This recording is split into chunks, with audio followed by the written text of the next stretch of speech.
Sarah, what do you feel when reading Gerry's transformational novels? I think with the novels, the ones I've read, and especially with the latest one, the two feelings that come to mind is one is definitely a sense of connection. And I think it's connection with the characters, but also that feeling of connectedness with all the characters and how they relate to each other within the book.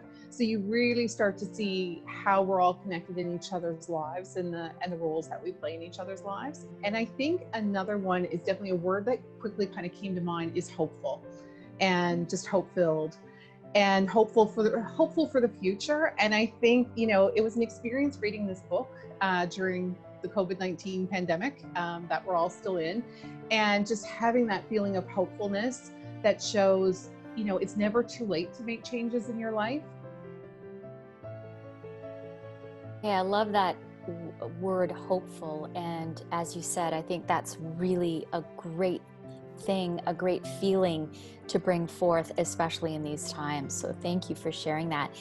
Sarah, why are Gerry's novels so different from other trendy self-help books? I think a lot of it is when you look at self-help books, and I'm sitting in front of a bookshelf that's just piled from floor to ceiling with them.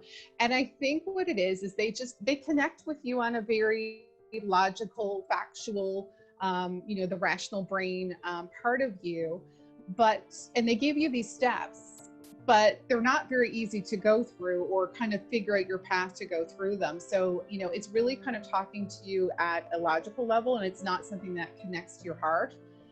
And I feel like if you can't make that emotional connection with somebody, whether it's personal or whether it's business, it's really hard to take steps towards some of those bigger changes. I think Gerry's books, you're in the hearts and minds of these characters. So, you're seeing them in the mud, and not just, okay, I'm going to make a change and look, here's me now.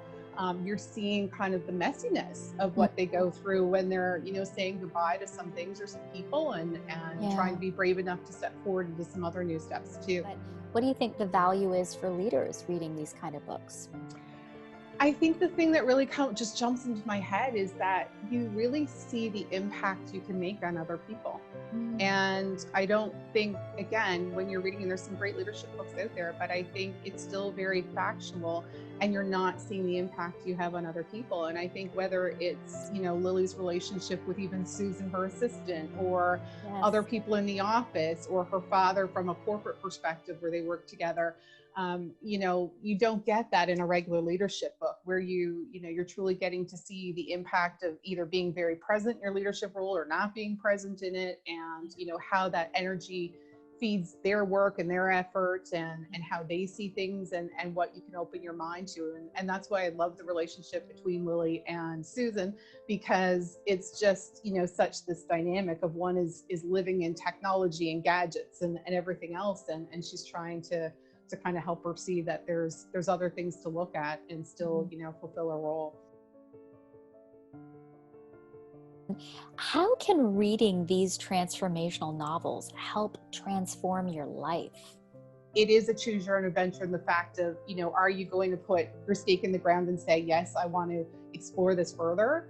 Or are you just going to kind of close the cover? Funny that what comes to my mind every time I think about this, even though the book isn't structured this way, is choose your own adventure. And I loved choose your own adventure books as a kid. And this isn't a choose your own adventure in the fact that, you're turning to page 60 if you want the character to do this, but it is in the fact that you're really with her on this full journey, and you can take from it what you want. I mean, you can read the book from cover to cover and say, well, that's a nice story, now back to what I was doing before. Or you can truly kind of stop and pause throughout and think about how it reflects on your own life, or how you might want to do something differently, or how you want to go deeper with what it's teaching. I think in all the characters, and I'm sure most readers find that, but the characters are so distinct and unique, and they each serve their purpose. But at the same time, I read through the characters and they remind me of different people in my own life, little bits of them. And so again, you're able to kind of take from that,